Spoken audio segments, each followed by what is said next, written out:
Hello buddies, welcome to our channel.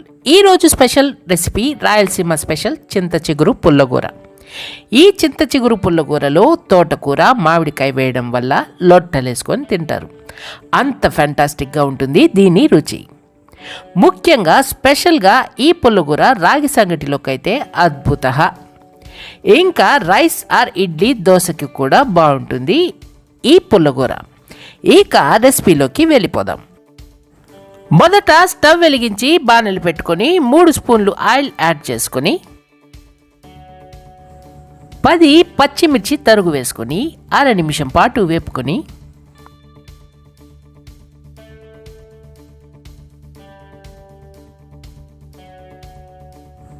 ఒక big size onion తరుగు వేసుకొని మరో నిమిషం పాటు వేపుకొని మరిన్ని ఇంట్రెస్టింగ్ రెసిపీస్ కోసం అమ్మ నేను ఓటీవీ యూట్యూబ్ ఛానల్ని సబ్స్క్రైబ్ చేసి బెల్ ఐకాన్ క్లిక్ చేసి ఆల్ పైన ట్యాప్ ఇవ్వండి.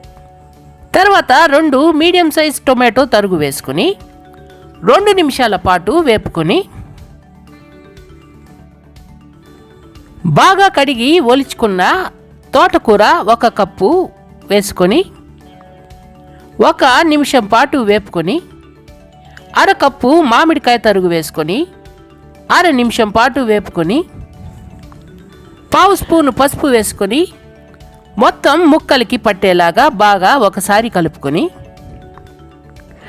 250 ml వాటర్ పోసుకొని మూత పెట్టి 10 నిమిషాల పాటు మీడియం ఫ్లేమ్లో మధ్య మధ్యలో కలుపుతూ ఉడికించాలి.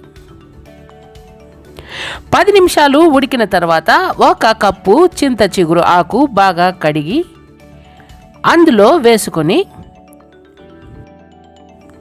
ఒకసారి అంతా బాగా మిక్స్ చేసుకొని మూత పెట్టి మరో 5 నిమిషాల పాటు మధ్య మధ్యలో కలుపుతూ ఉడికించాలి. ఇలాంటి చింత చిగురు పుల్లగూరలో ఏదైనా ఆకుకూర కాస్త వేసుకోవాలి.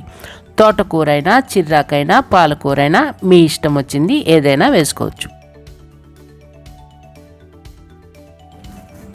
5 నిమిషాలు మగ్గిన తర్వాత ఒకసారి మొత్తం బాగా మిక్స్ చేసుకొని వాటర్ ఉంటే మొత్తం ఇంకిపోయే వరకు కలుపుకొని స్టవ్ ఆఫ్ చేయాలి. తర్వాత పప్పు చెట్టు తీసుకొని ఉడికించుకున్న చింతాకు మిశ్రమాన్ని అందులో వేసుకొని తగినంత ఉప్పు వేసుకొని పప్పు గుత్తితో వెనుపుకోవాలి. ఈ కన్సిస్టెన్సీలో వెనుపుకొని ఒక బౌల్లోకి తీసుకుని పప్పు చెట్టిలో ఒక 50 ml వాటర్ పోసి కడిగి అందులో పోసుకొని పక్కన ఉంచుకోవాలి. 4 వెల్లుల్లి రెబ్బలు కాస్త ఆనియన్ దంచుకొని పక్కన ఉంచుకోవాలి. స్టవ్ వెలిగించి బాణలు పెట్టుకుని 2 స్పూన్లు ఆయిల్ యాడ్ చేసుకొని అర స్పూన్ ఆవాలు, అర స్పూన్ మినప్పప్పు, అర స్పూన్ జీలకర్ర, 1 ఎండుమిర్చి వేసుకొని ఆవాలు చిట్లే వరకు అలాగే ఉంచుకొని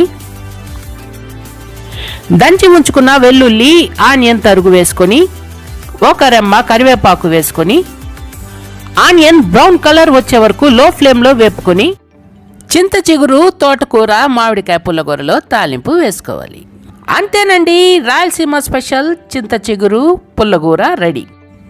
ఒకసారి ట్రై చేసి చూడండి, ఎలా వచ్చిందో మాకు కామెంట్ చేయండి. మా వీడియో కనుక మీకు నచ్చితే ఒక లైక్ ఇచ్చి మీ ఫ్రెండ్స్కి షేర్ చేయండి. డోంట్ ఫర్గెట్ టు సబ్స్క్రైబ్ అమ్మా నేను OTV YouTube channel. Thank you for watching. Tata.